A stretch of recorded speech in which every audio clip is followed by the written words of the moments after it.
it's not going to catch the attention of the reader.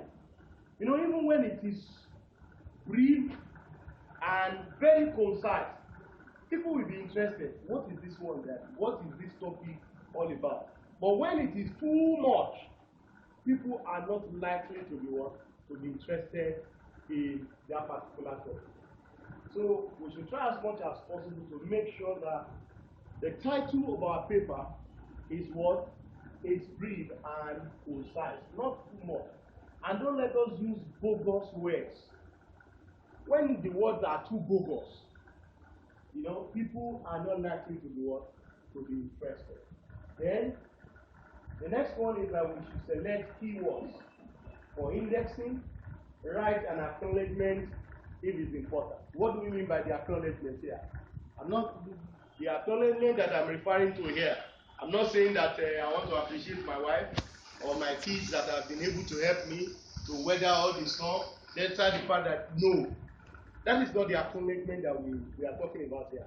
The acknowledgement that we are referring to is probably if you have funding for that particular work. If you are funding for that particular work, then you should be able to, at least in about 2 or 3 lines, you should be able to acknowledge them for the funding. It might not also necessarily be funding.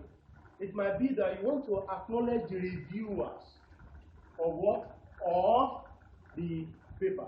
You can acknowledge the reviewer after you have revised and submit, okay? But you can acknowledge your what? The sponsor of that particular project, okay? When you are submitting, okay? And the reason for that is that so that it doesn't have a conflict of ideas, conflict of interest rather. You should not have conflict of interest, because if you sponsor a particular project and you are not recognized, the implication of that is that you are not likely to receive another one. Do we understand? And after that, we write our references. But one thing is key here, and that thing is that not until after we finish our write-up that we start writing references.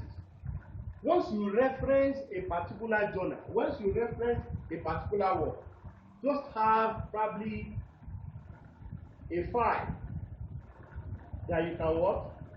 That you can just put the reference, because it might be tasking getting the references, because you are not likely to remember where you have picked that particular work and where the reference might be.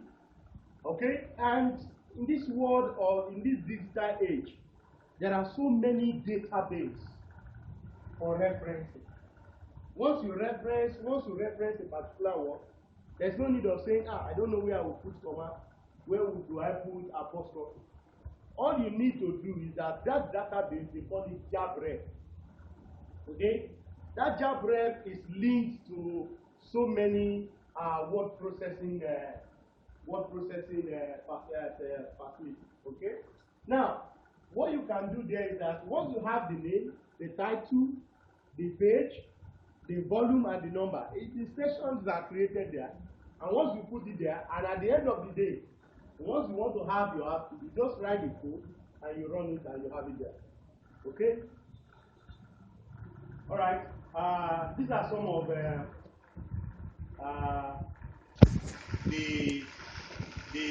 how long it's going to take us. Okay? Now, let's look at elements which affect the quality of journals.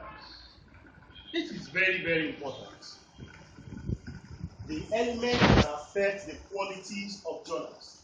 The first one is the reputation.